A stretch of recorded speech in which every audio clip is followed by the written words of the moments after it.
À première vue, rien ne différencie Élise Pellegrin d'une autre skieuse sur ce stade de slalom de Val Thorens. Elle n'est ni la plus rapide, ni la plus technique, mais elle sera du voyage olympique à Sotchi.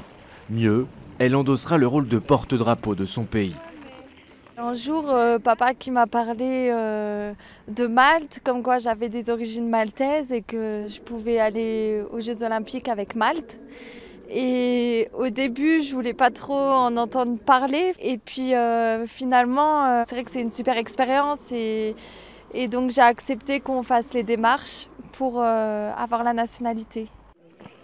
Voilà comment cette Vosgienne, née à Blois, a gagné le droit de vivre son rêve olympique. Un concours de circonstances donc, mais aussi du travail, puisqu'il faut tout de même valider sur les skis cette qualification. J'aurai les points, mais ils ont imposé comme règle cette année de participer à 5 courses en slalom et 5 courses en géant. Et il faut avoir en dessous de 140 points. Élise Pellegrin a déjà goûté à cette folie planétaire dans une moindre mesure. L'hiver dernier, la Vosgienne a décroché la 67e place du géant mondial de Shanming.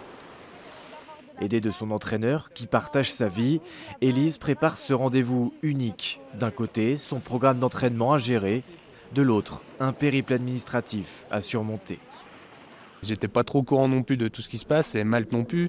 Élise a fait quand même un petit peu des courses internationales et d'Europe, mais là c'est quand même les JO, donc il y a beaucoup tout ce qui se demande dans le papier, des réglementations de ski, de chaussures, plein de matériel, et du coup nous on n'est pas trop au courant, et Malte non plus. Personne ne pense qu'à Malte on fait du ski, quoi. Malte c'est le soleil, la mer, et il n'y a jamais eu de représentants d'hiver aux Jeux ou même aux mondiaux, et donc c'est vrai que ça fait rire les gens, mais quand on leur dit que c'est vrai, ils se disent, il y en a qui disent que c'est bien.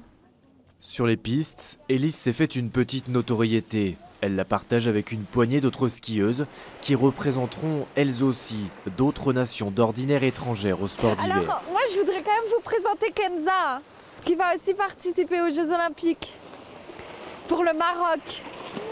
Je crois que c'est à moi. Une chance et une certitude, ces destins atypiques font aussi vivre la légende olympique lorsque le plus important est de participer.